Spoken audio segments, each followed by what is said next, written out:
హరిః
బ్రహ్మా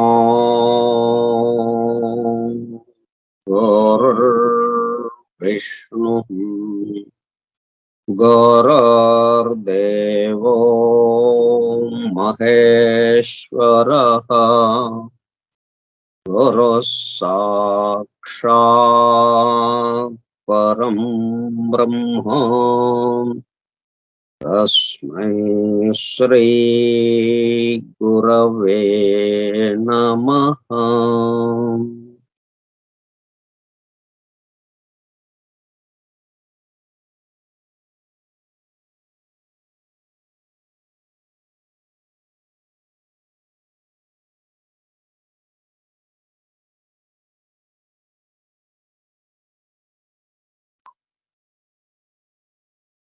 వాసుదేవ, హల్లెలూయా.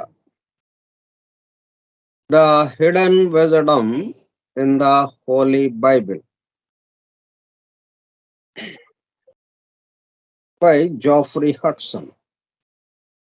నిగూఢముగా రహస్యముగా దాగి ఉన్న దైవమే పరిశుద్ధ బైబిల్ గ్రంథము. బైబిల్ రహస్య ప్రకాశము. స్కైప్ గ్రూప్ సోదర సత్యాన్వేషక బృందమునకు స్వాగతం. అందరకు నమస్కారం.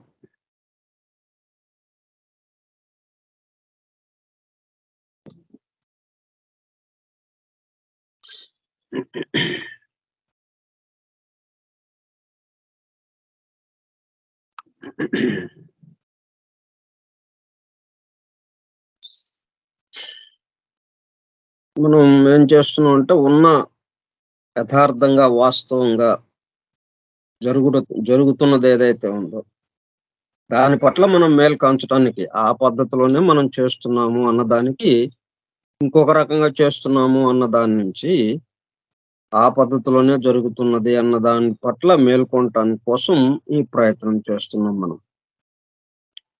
దానికి కావాల్సింది universal love is the only true way to eternal life. మనకి శాశ్వతత్వము, నిత్యత్వము, అమృతత్వము కావాలి అంటే దానికేసి మనము ప్రయాణించటానికి యూనివర్సల్ లవ్ అదొక్కటే మార్గం. మనకి సమస్త విశ్వాన్ని ప్రేమించటం, ఎందుకంటే సమస్త విశ్వముగా ఈ మొత్తానికి ఆధారమైన వాడు ఉన్నాడు కాబట్టి. Because it involves self-emptying of self. నేను, నాది, నా కోసము అని పరిమితముగా అనుకుంటున్నది ఏదైతే ఉందో ఆ మొత్తం స్థానంలో ఈ యూనివర్సల్ లవ్ నిండిపోవటం మొత్తం, అది యూనివర్సల్ లవ్ గా రూపాంతరం చెందటం.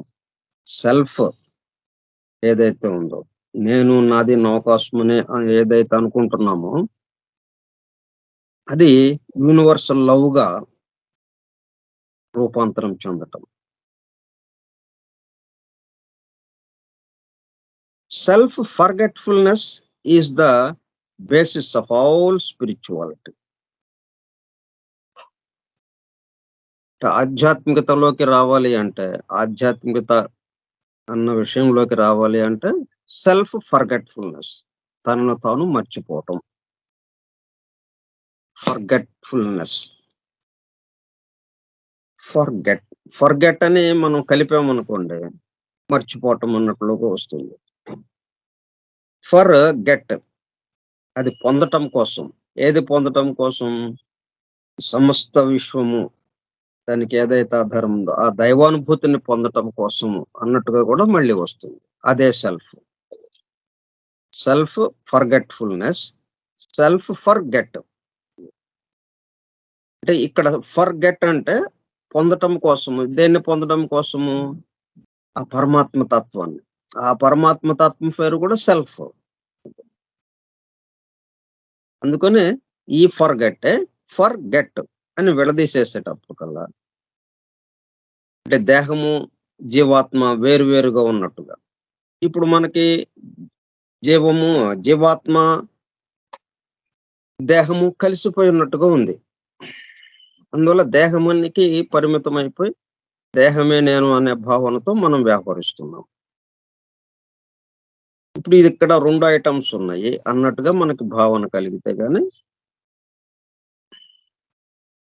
ఈ పరిమితం నుంచి అపరిమితంలోకి వెళ్ళలేము. మరలా అపరిమితంలోకి వెళ్ళిన తర్వాత ఇది కూడా మళ్ళీ కలిసిపోతుంది. ఇంకా అపరిమితంలో ఇక లేనిదంటూ ఏముండదు. ఉన్నదంతా అపరిమితానికి సంబంధించిందే. ఇప్పుడు ఏదైతే మనం పరిమితం అంటే ఇది పక్కకి తీసేయాలి. ఇది భౌతిక విషయము. భౌతికత ఇది. ఇది పరిమితమైంది.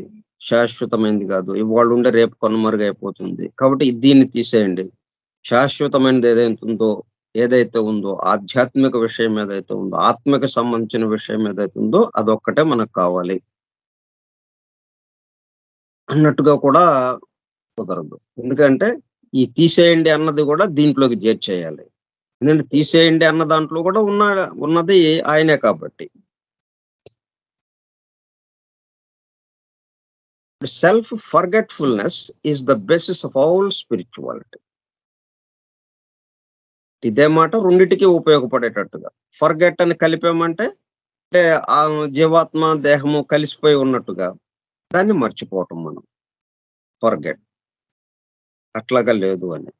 ఎట్లా ఉంది? ఫర్గెట్, దాన్ని విడదీసేటప్పుడు దాన్ని పొందటం కోసం. దేన్ని పొందటం కోసం? ఈ పరమాత్మ తత్వాన్ని పొందటం కోసం. ఆ సెల్ఫ్ అన్నది ఏదైతే ఉందో అది కూడా సెల్ఫే. పరమాత్మ తత్వం కూడా సెల్ఫే, ఆత్మే. అది కూడా ఆత్మ. పరమాత్మ తత్వం అంటాం దాన్ని. మనదేమో దేహాత్మ అంటాము.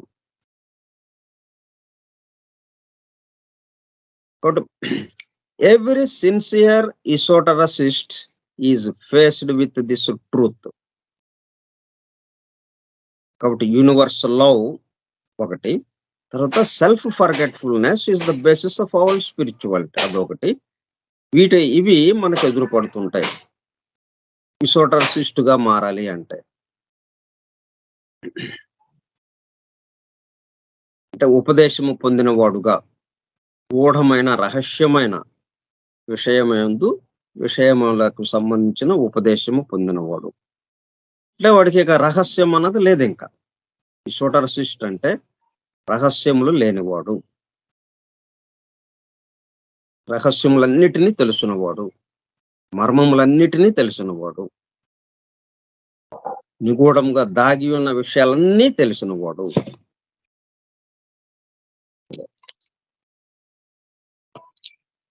అట్లాగా మనం రూపాంతరం చెందే క్రమంలో మనకేమేమి ఎదురుపడతాయి? సెల్ఫ్ ఫర్గెట్ఫుల్నెస్ ఎదురుపడుతుంది, సెల్ఫ్ ఎంప్టీయింగ్ ఎదురుపడుతుంది. వీటిని ఖాళీ చేసుకుంటూ మర్చిపోతూ దీని స్థానంలో యూనివర్సల్ లవ్ని ఉంచాలి.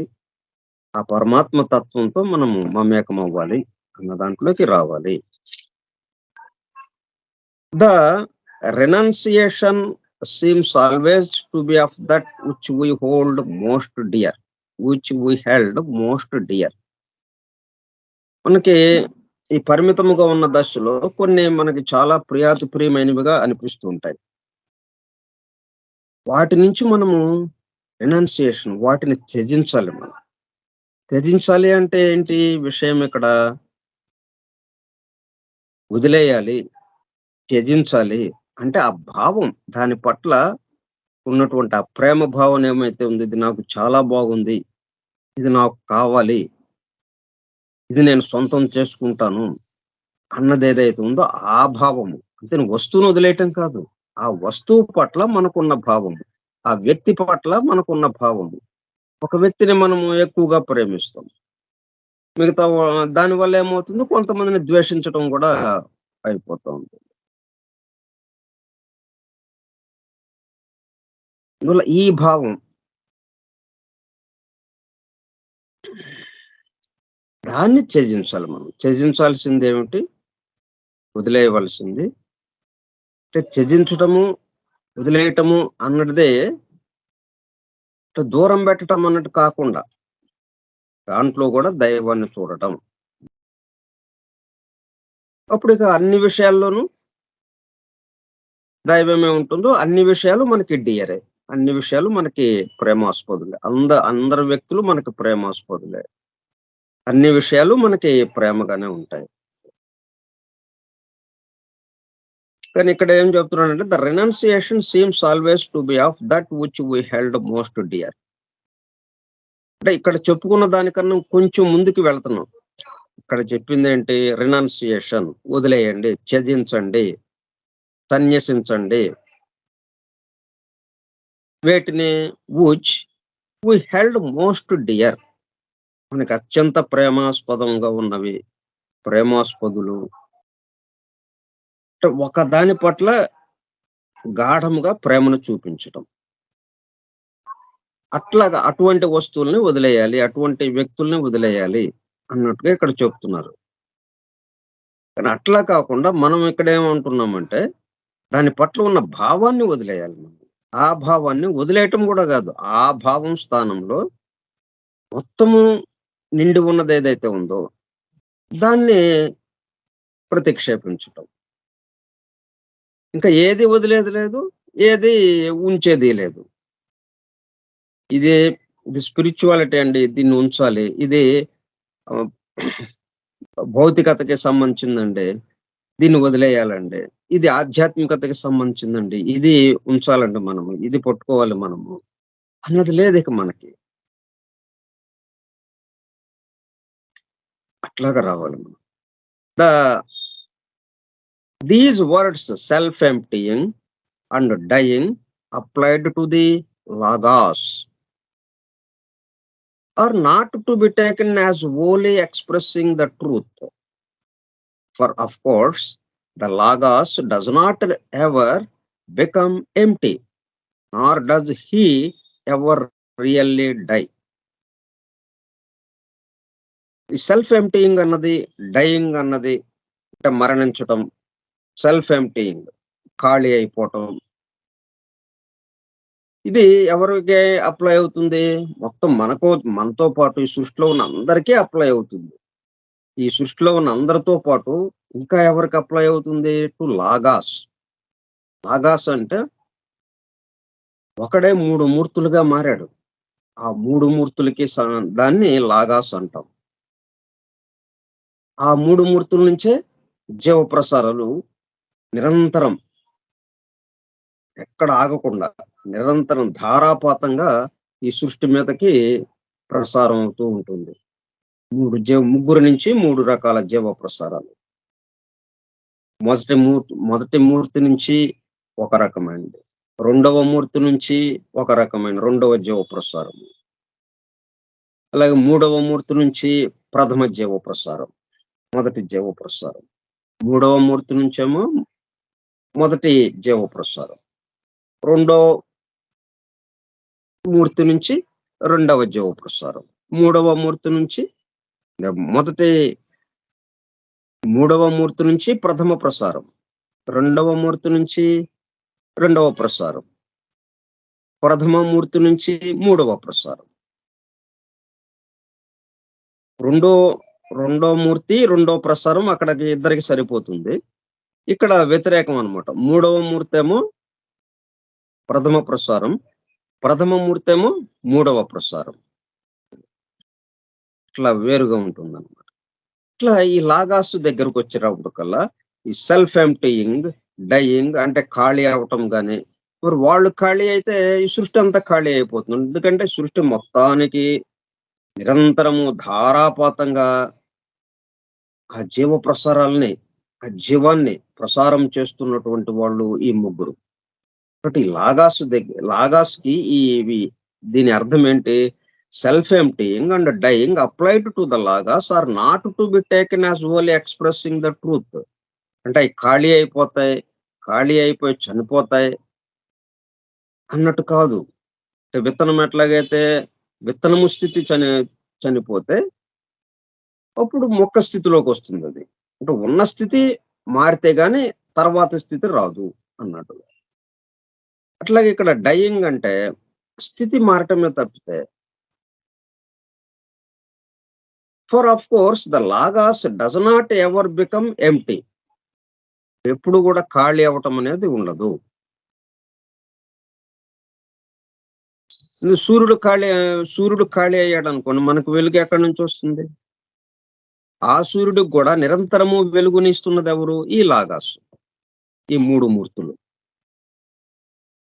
అంటే మనం ఏదైతే బ్రహ్మ, విష్ణు, మహేశ్వరులని చెప్పుకుంటున్నామో, వాళ్ళ నుంచి నిరంతరము ధారాపాతంగా ప్రసారాలు జరుగుతున్నాయి. ఆ 3 జీవ ప్రసారాలు, 3 రకాల జీవ ప్రసారాలతో ఈ సృష్టి అంతా నిలబడున్నది. ఈ సృష్టి కదులుతూ ఉన్నది. ఈ సృష్టి మరి లయమవుతూ ఉన్నది. అంటే సృష్టి, ప్రళయము, ప్రళయం నుంచి సృష్టిలోకి, సృష్టిలో నుంచి ప్రళయంలోకి లాగా రావడానికి ఈ 3 మూర్తులు పనులు చేస్తూ ఉన్నారు. ఈ 3 మూర్తుల నుంచి నిరంతరము ధారాపాతంగా ఎంప్టీయింగ్ అనేది లేదు. ఇక ఖాళీ అవ్వటం అనేది లేదు. అయితే వాళ్ళే పద్ధతిలో చేస్తున్నారు. వాళ్ళ ద్వారా జరుగుతుంది అన్నట్టుగాను గాని, వాళ్ళు చేస్తున్నామని అనుకోవటం లేదు వాళ్ళు. అక్కడ తేడా. ఇప్పుడు మనమేమి ఇటువంటి పని మనకి ఏదన్నా అప్పజెప్తే మనం ఏం చేస్తాం? ఇప్పుడు నాకు ఈ పని అప్పజెప్పబడింది. ఇట్లాగా వివరించుకుందాము అన్న దానికి సంబంధించి. ఇప్పుడు నేను వివరిస్తున్నానని నా మీదేసుకుంటాను. మీరేం జేస్తారు? విందామనుకున్నారు. నేను వింటున్నానని ఆ వినడాన్ని మీ మీద వేసుకుంటారు.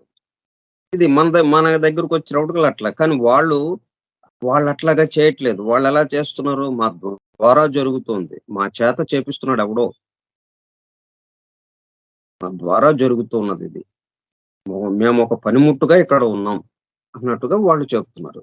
అందువల్ల ఏమైంది? ఆ సెల్ఫ్ ఎంప్టీయింగ్ అంటే అది. సెల్ఫ్ ఖాళీ అయిపోయింది. వాళ్ళ దగ్గర సెల్ఫ్ లేదు. అంటే ఆత్మ నేను, నాది, నా కోసం అన్నది లేదు వాళ్ళ దగ్గర. అందుకని సెల్ఫ్ ఎంప్టీయింగ్ ఆ పద్ధతిలో వాళ్ళ దగ్గర అలా ఉందన్నమాట. దాని స్థానంలో తన ద్వారా ఈ మొత్తం జరుగుతూ ఉన్నది. మొత్తానికి సంబంధించిన పరమాత్మ తత్వం ఏదైతే ఉందో అదే అక్కడ నిలబడున్నది. అందుకని ఆ పరమాత్మ తత్వం నుంచి అది శాశ్వతం గాబట్టి, దానికి తరుగుదల అనేది ఉండదు గాబట్టి, నిరంతరము దాని నుంచి వచ్చేదంతా వీళ్ళ ద్వారా మళ్ళా నిరంతరము సృష్టికి అందుతూనే ఉంది. ఎక్కడా ఆగిపోకుండా.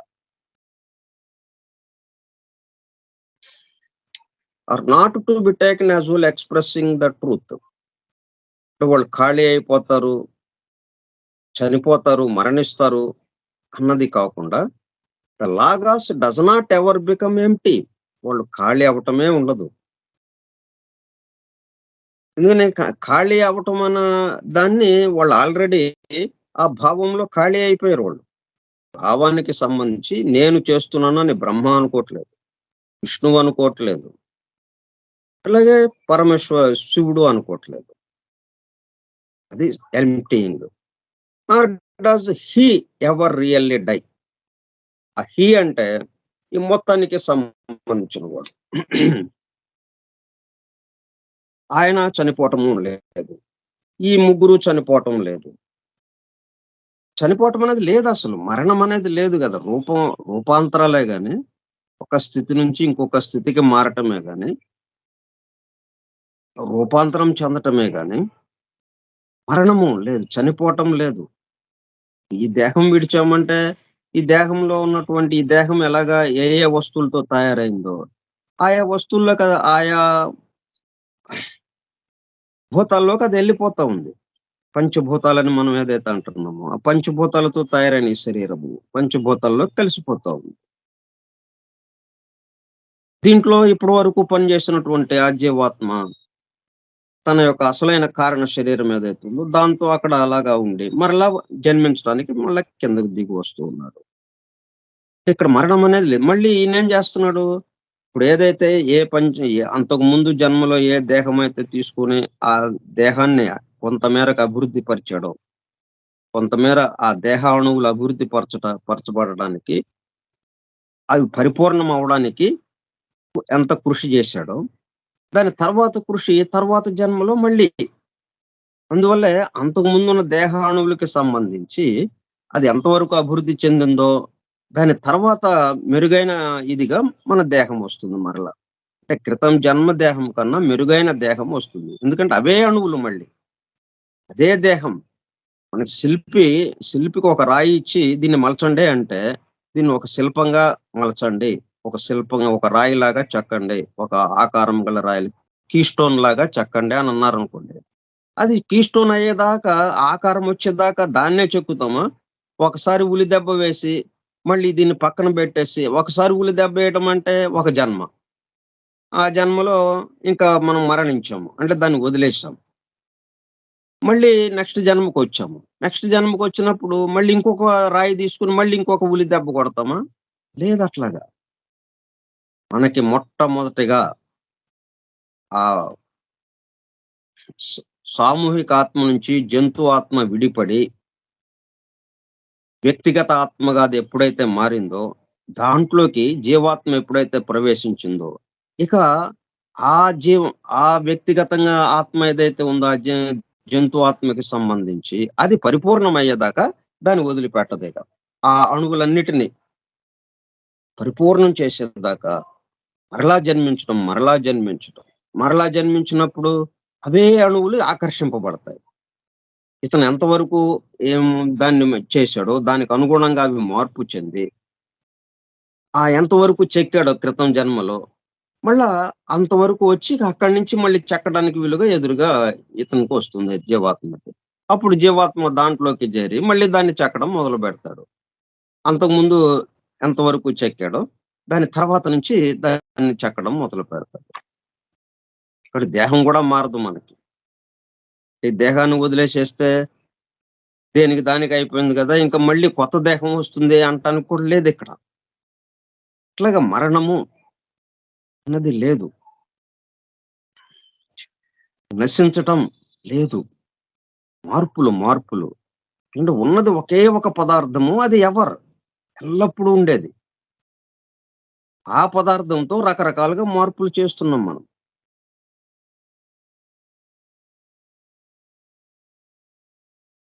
హి ఎవర్ రియల్లీ డై. హి అంటే ఏంటో మనము 69 page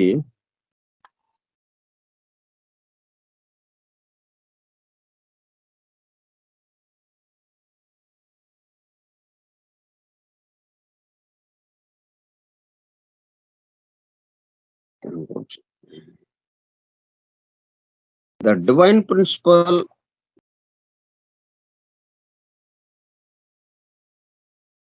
is used for convenience only. The divine principle being regarded as equally masculine, feminine and androgen. అంటే స్త్రీతత్వము, పురుషతత్వము, నపుంసతత్వం. 2 కలిసిన తత్వం. ఈ 3 తత్వాలుగా ఈ డివైన్ ప్రిన్సిపల్ ఉంటుంది. ఒకదాని నుంచే ఈ 3 రకాలు వచ్చినాయి. అందుకని హి అనే మాట వాడారనమాట ఇక్కడ. అందుకే మనం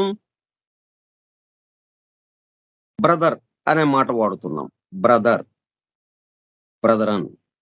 అక్కడ స్త్రీనా, అక్కడ ఉన్నది స్త్రీనా, మనం సంబోధిస్తున్నది స్త్రీనా లేకపోతే పురుషుడినా లెక్కలేదు. ఎవరైనా గాని బ్రదర్. ఎందుకంటే మెస్కులైన్‌గా మనం చూస్తున్నాం. అయితే మెస్కులైనే కాకుండా ఫెమినైన్, ఆండ్రోజిన్ అవి కూడా ఈయనే. అది ఓవరాల్‌గా మనం ఏమంటున్నాం అంటే మెస్కులైన్‌గా ఎందుకంటే శక్తిమంతుడుగా ఉన్నాడు కాబట్టి, పురుషతత్వముగా ఉంది కాబట్టి. అందుకని ఆయన్ని హీ అనే మాట వాడామనమాట ఇక్కడ. He ever really die.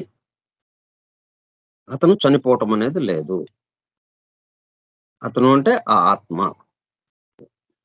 He ఆ పరమాత్మ తత్వం. చనిపోవటం అనేది లేదు.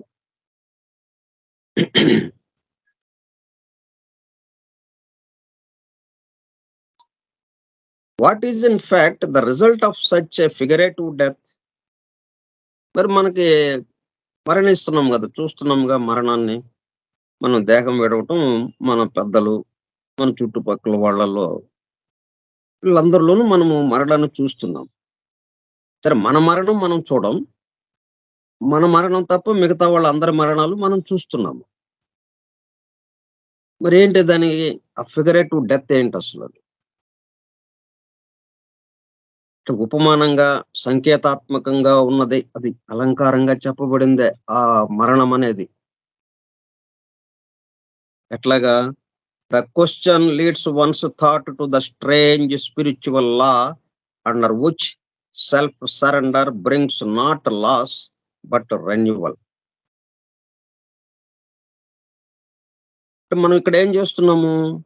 సరే అసలైన మరణము మనం దేహం విడవటం అనేది అక్కడ అలాగ ఉంది.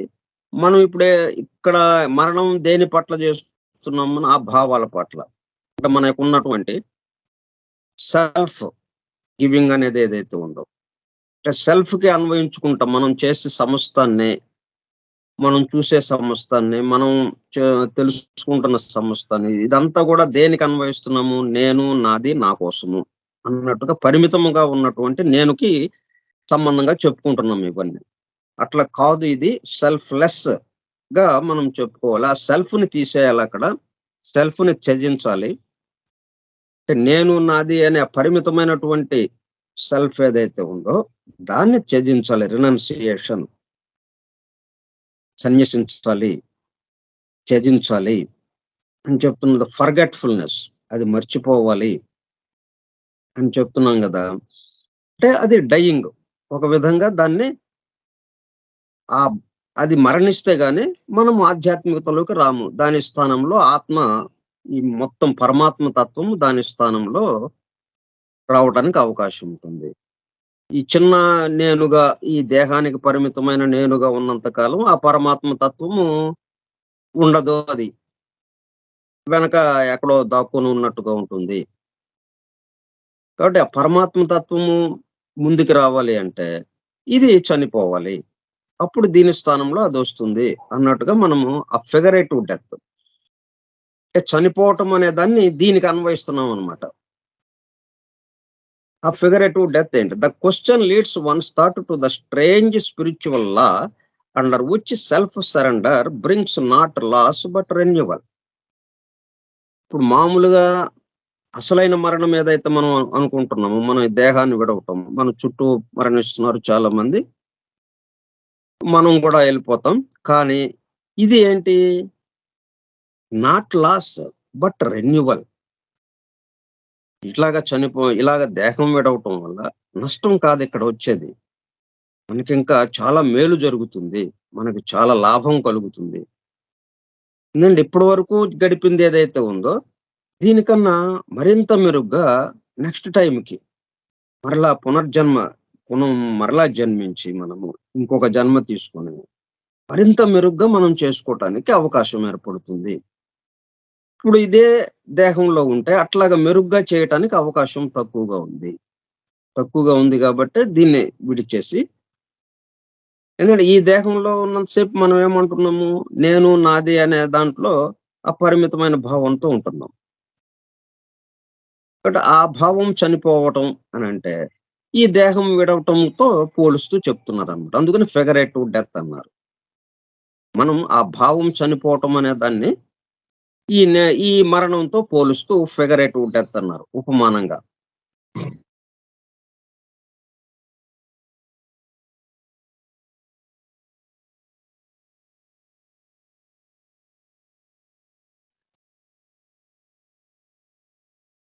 దీనికి సంబంధించి మనం రేపు కొన్ని విషయాలు చెప్పుకుందాం. స్వస్తి ప్రజాభ్యః పరిపాలయంతాం న్యాయేణ మార్గేణ మహిం మహిషాః. ఓ బ్రాహ్మణేభ్యః శుభమస్తు నిత్యం. లోకా సమస్తా సుఖినో భవంతు.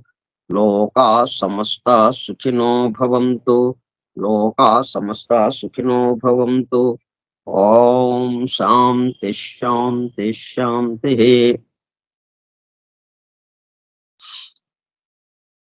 ఓపికగా ఉన్నటువంటి సోదర సత్యాన్వేషక బృందమునకు ధన్యవాదములు. Thank you all. Vasudeva. Hallelujah. Thank you sir.